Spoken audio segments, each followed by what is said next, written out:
शीशा कभी झूठ नहीं बोलता, लेकिन कभी-कभी वो सब कुछ नहीं दिखाता, क्योंकि कुछ चीजें देखने के लिए नहीं होती। ये स्टोरी आप सुन रहे हैं सीक्रेट नरेटर पर। रात के 2:58 बज रहे थे। पूरा घर सो चुका था। ड्राइंग रूम की लाइट बंद, किचन में बर्तन चुप और कॉरिडोर में सिर्फ क्लॉक की टिक टिक टिक की आवाज। ऊपर वाले कमरे में एक ही जगह जिंदा थी, अमन का रूम। लैपटॉप स्क्रीन की हल्की ब्लू लाइट उसके चेहरे पर पड़ रही थी। हेडसेट उसके कानों में था, लेकिन आंखों में नींद और थकान क्लियरली दिख रही थी। अमन नाइट शिफ्ट करता था। वर्क फ्रॉम होम ने उसकी लाइफ उल्टा कर दी थी। जब दुनिया सोती थी, तब वो काम करता था। Okay team, I log of now, उसने धीरे से बोला और कॉल कट कर दिया। क्लॉक ने 3 AM दिखाया। रूम में एक अजीब सी खामोशी फैल गई। वो खामोशी जो नॉर्मल नहीं होती, जो धीरे धीरे कानों में घुसती है। अमन ने कुर्सी से उठकर स्ट्रेच किया। बस आज का खत्म। वो धीरे धीरे रूम से निकला और बाथरूम की तरफ बढ़ा। बाथरूम का डोर खुला, लाइट ऑन। सफ़ेद टाइल्स पर ठंडी रोशनी फैल गई। रात के टाइम बाथरूम हमेशा थोड़ा ज्यादा ठंडा लगता है, जैसे वहां हवा रुक जाती हो। अमन अंदर गया। सब कुछ नॉर्मल, रूटीन। कुछ मिनट बाद वो वॉश बेसिन के पास आया। टैब खोला, पानी बहने लगा। उसने हाथ धोना शुरू किया। सब कुछ बिल्कुल ठीक। फिर उसकी नज़र सामने वाले शीशे पर पड़ती है। मिरर पुराना नहीं था, पर अजीब सा था, जैसे उसमें हल्का सा धुंध जमा हो। अमन ने अपना रिफ्लेक्शन देखा। थका हुआ फेस, बाल थोड़े बिखरे हुए। वो हल्का सा मुस्कुराया। भाई, तू तो डेड लग रहा है। उसने अपने बाल सेट करने शुरू किए। लेफ्ट, राइट, ऊपर। रिफ्लेक्शन भी वही कर रहा था। सब नॉर्मल। अमन ने टैब बंद किया, टॉवल से हाथ सुखाए, और जैसे ही वो मिरर से साइड होने लगा, रिफ्लेक्शन वहीं रुक गया। अमन फ्रीज।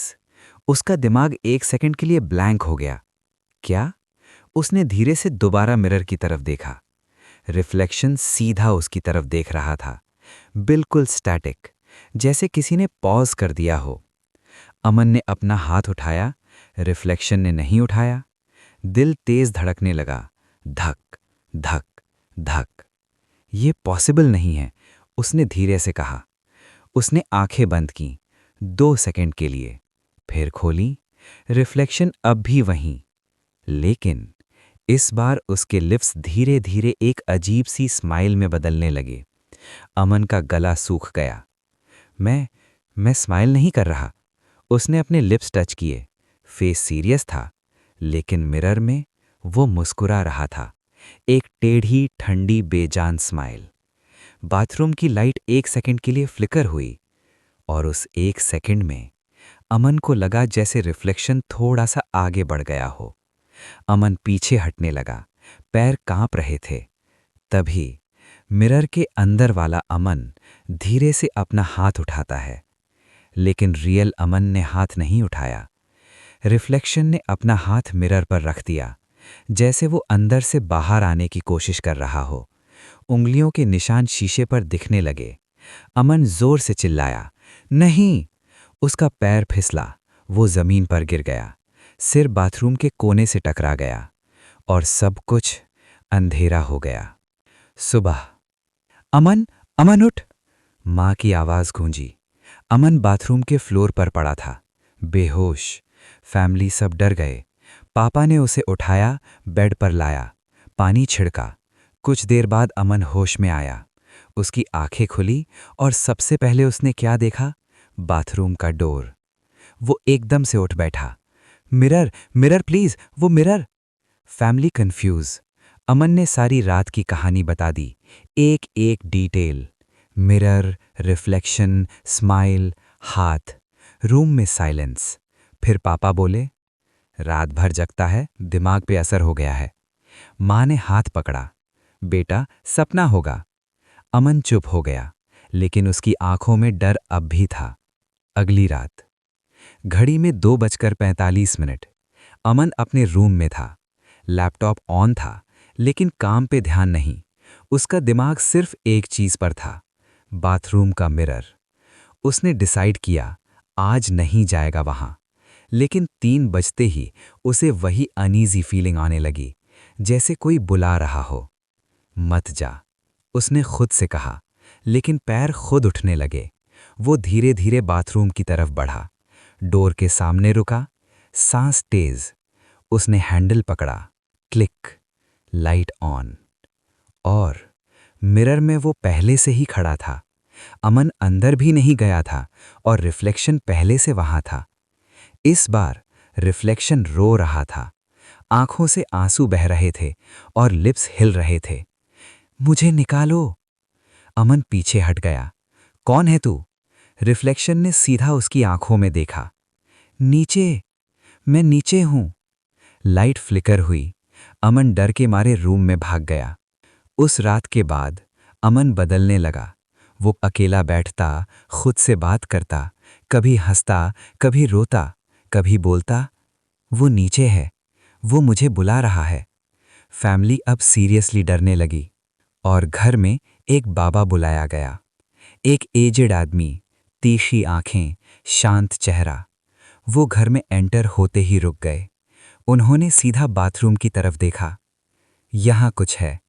Family shock. बाबा धीरे धीरे बाथरूम में गए, मिरर के सामने खड़े हुए, आंखें बंद की। कुछ सेकंड्स के लिए पूरा घर चुप। फिर उन्होंने आंखें खोली और कहा, 30 साल पहले यहां एक लड़के को जिंदा दफनाया गया था। रूम में सन्नाटा। उसकी आत्मा यहीं अटकी हुई है, उसे मोक्ष नहीं मिला। अमन का हाथ कांप गया। बाबा ने मिरर की तरफ इशारा किया। ये सिर्फ शीशा नहीं है, ये उसका रास्ता है। फैमिली शॉक में।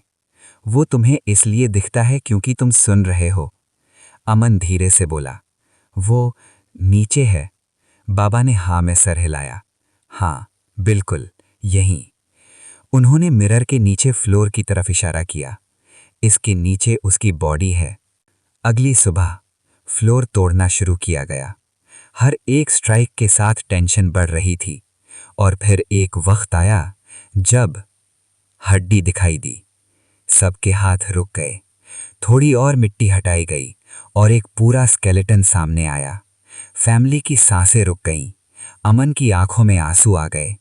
वो सच बोल रहा था। स्केलेटन की अस्थियां रिस्पेक्टफुली उठाई गईं।